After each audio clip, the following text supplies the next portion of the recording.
Salut tout le monde, c'est Rémi, aujourd'hui on se retrouve dans une toute nouvelle vidéo. Aujourd'hui je vous montre comment installer un kit update pour un PC. Donc un kit update, c'est un kit qui contient un CPU, donc un processeur, de la RAM et une carte mère. Donc tout d'abord, je conçois que normalement vous avez déjà dû démonter la carte mère de votre PC actuel et déjà commander évidemment le kit update. Donc tout d'abord, vous allez démonter donc la plaque IO-Shield qui a actuellement sur votre PC, mettre la nouvelle qui est contenue dans la carte mère, donc insérer ensuite la carte mère. Donc vous avez évidemment du 3x3 vis, donc en 3 rangées, vous savez les 3 vis, tout simplement. Vous n'oubliez pas à la fin évidemment de brancher l'alimentation, donc du 24 pins, donc moi c'est du 20 plus 4 pins, et évidemment, alors ça c'est le principal, ne l'oubliez surtout pas comme moi évidemment, le 8 pins en haut pour le processeur, sans ça marche pas. Vous branchez ensuite vos ventilos, vos USB les gars, le Wi-Fi, peut-être vos cartes PCI, les SATA, l'USB 3.0 évidemment, faut pas l'oublier.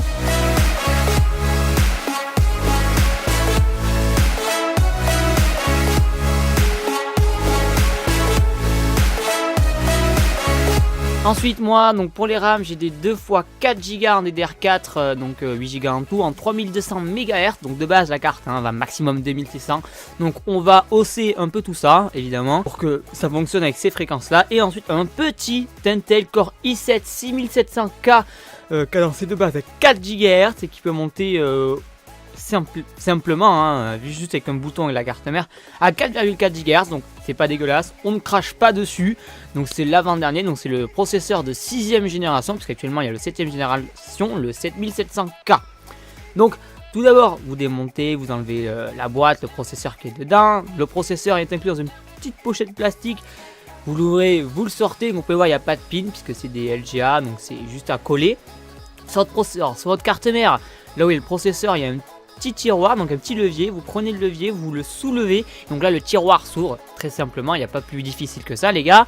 Et ensuite vous mettez le processeur dedans, vous refermez tout simplement, vous pouvez voir ça s'ouvre, ça pivote, vous mettez le processeur, vous refermez, vous clipsez le levier. Alors attention, parce que sur le processeur il y a une petite flèche en haut à droite et c'est la même qu'il y a sur le support du processeur, sur le socket comme on dit.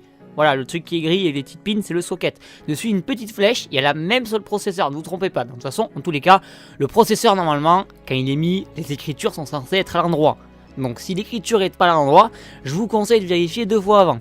Voilà, donc on peut le voir, moi j'ai pas vraiment trop regardé, je mets directement l'écriture droite. Ensuite on ferme le levier et tout, et là le plus important, la pâte thermique. Donc j'ai vraiment pris la Noctua, donc Noctua c'est une bonne marque, on va pas se le cacher, c'est pas dégueulasse, c'est pas cher aussi, donc là ça pour moins de 10 € sur Amazon un jour pour premium, boum boum, il est chez vous, 8 €, voilà les gars, 8 €, pâte thermique, assez sympa, vous le mettez comme vous voulez, il y en a qui le mettent en croix, il y en a qui le mettent en 4 petits points, il y en a qui le mettent en je sais pas quoi, moi je mets 4 petits points, parce qu'après quand vous allez le serrer en croix, donc il y en aura un peu partout, au milieu ça sera nickel. Bon ensuite on va pas tergiverser, vous prenez le ventirad ou le water cooling, je sais pas, ça dépend évidemment de vos envies, donc vous le vissez comme j'ai dit en croix, comme ça vous allez pouvoir, ça va en fait forcer à peu près partout et appliquer ensuite la pâte thermique un peu partout. Et clipsez vos rames, donc évidemment il faut suivre le dual channel, donc vous sautez, mettez la rame sur la première barrette, sur le premier tiroir les gars, sur le premier truc, et sur le troisième, ça respecte le dual channel. Voilà, bon ensuite, n'oubliez pas la carte vidéo, donc c'est le AMD R9 190X, voilà, bon vous vissez des vis alimentés en 2 fois, donc là on a 1 x 8 pins et 1 x 6 pins.